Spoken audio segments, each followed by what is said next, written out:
So, you have presented your proposal document to the client, you've had good conversations and talked through all the feedback and Q&A with the client or team and made notes of any feedback.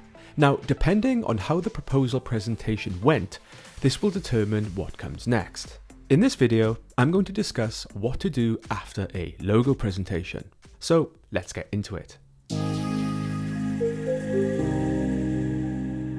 So here I am with my design process checklist. Once we have presented our proposal to the client and taken any notes of feedback, and we have checked each task, we can now move into step 4 in phase 4. The fourth step in the present logo designs phase is implement feedback and resubmit. Now, typically, when presenting a logo proposal document, I may include up to 3 distinct logo designs. Now, it is possible that after a presentation, a client may not like any of the designs. If this is the case, and you cannot argue the merits of the design you have already done, then you may have to go back a few steps earlier in the process and develop an alternative route and build another case for it as shown previously. Now, typically, after a presentation, at least one logo design will resonate with the client. If a client likes one of your ideas and thinks it works, congratulations. All the hard work is over and now it's time to focus on the chosen route. If a client is happy with the design as is, then you can simply move on to the last part of the process and prepare and pass over the logo deliverables. However, it's not always the case that the logo design is perfect. Depending on the feedback, there may be a bit more work to do. If this is the case, then next it's time to recap on any feedback given and make any changes and refinements to the design. Now, as part of the design process, you should always allow some time for feedback and modification. When delivering your logo design, you should ideally allow for a few rounds of feedback at a minimum, though remember to stay within your time and budget. With any changes made, you should then seek another appointment with your client to represent the logo again, but in a more focused way where you don't need to go through the entire creative process, unless you are presenting to someone new who has not seen the design before. Here you can reflect back on the feedback given at the meeting and showcase any edits and changes you have made. In the last episode, I demonstrated a role play where I presented my logo proposal to the client.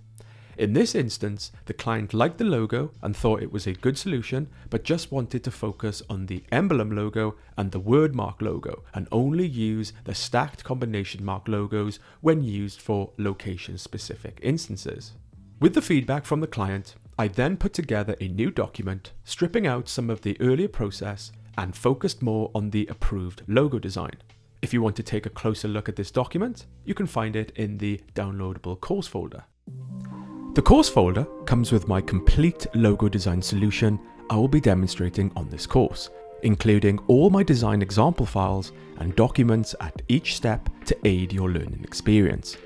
The folder also comes with design resources such as a logo design process checklist, process documents and templates, a project folder structure, color sample charts, and a logo proposal document example, all of which you can not only learn from, but use in your own design process. To get the full learning experience and use the resources to help develop your own logo project, I recommend you get the course folder. Download link with instructions is in the description. So with the course folder open, click into the design process example folder, click into the presentation folder, and click to open the illustrated document or PDF called Final Euphoria Proposal, and you will have the same document I have open here. So in my second meeting, I showed a more slimlined final presentation, which only included the required logo. This made for a smaller document, which can now be sent around internally for review and feedback. And there is normally a bit of back and forth with the client, working out minor details until the logo is agreed and finalized. So once a project is complete and a logo design has been signed off, the last thing you will need to do is hand over the logo files to the client so they can begin to use it where appropriate. Today, it is common for a logo to be used in a variety of instances, both large and small, across print and digital. So there will be a variety of logo formats that will need to be provided. In the last and final video, I'm going to discuss the logo deliverables you can provide to your client once your project is complete, and demonstrate some techniques you can use to prepare them. So see you in the last video.